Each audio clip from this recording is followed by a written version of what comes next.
Masikwamkele mphulaphuli weVukani Community Radio. Silapha ke namhlanje kwindawo yasePhakamisani apha eCala, nalapho ke sithe safumana ingxelo zokuba ikhaya eli lithe lafumana ukutsha ngentseni yangomgqibelo, nalapho ke kutshe yonke into ibilapha kuyo indlu le yakhe Umakhulu. Kwabe ke kushiyeka nje le ngqokelela uyibonayo ilapha kuluthuthu nje.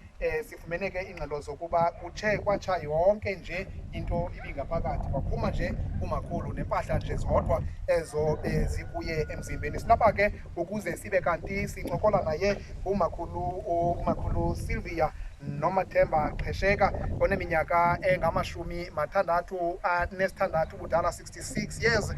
Uthi ke xa sincokola naye ngumntu wokuqala kubantu bokuqala ufika kwindawo le yasePhakamisani ngo-1994, ngethuba ke ilizwe loMzantsi Afrika lalifumana urhulumente wentando yesininzi. Umakhulu usixelela ke ukuba ebehleli apha ePhakamisani engenandlu. Sukela oko wathi wafika kubhalisiwe kusenziwa zonke inkqubo ebesenziwa kulungiselelwa uluntu, kodwa ngelishwa zange elakhe igama libe kanti liyavela. Umakhulu ke usixelela ingxelo zokuba kudala urhulumente ebane esiza apha kuthunyelwa nabantu abasuka eBhisho, abasuka ke kuNdlunkulu bezojonga imeko yakhe, kusithiwa indlu yakhe isicelo sakhe siphunyeziwe, iapruviwe, kodwa sekunjalo esithi zange adabe kanti uyancedakala. Kuthi ke nakulo nyaka ukhansila wale wadi ukhe ke weza kwart 4 kumasipala waseSakhisizwe, ukhansila Miso, sithi ke eqinisekisa ukuba uzawuba ngowokuqala ukwakhelwa. Kodwa ke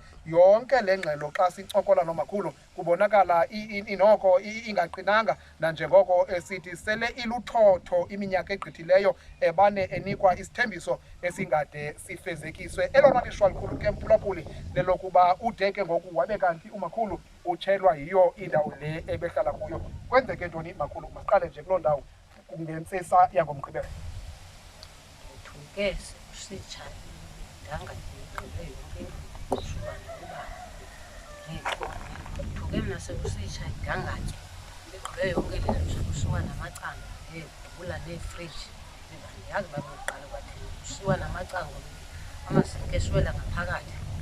Phume ngefestile usube ndisindile nje phume phakathi kwalidangatya eyoba ndingatshe noba imisenje ngathi ndiphume kulo idangatya sewuyile amazinki sewuyile amazinki lama ushile imithi yakho phume kulidangatya ngefestile nakule ndawo jonge ngaqatsha phuma nje ngeento bendizixelele zona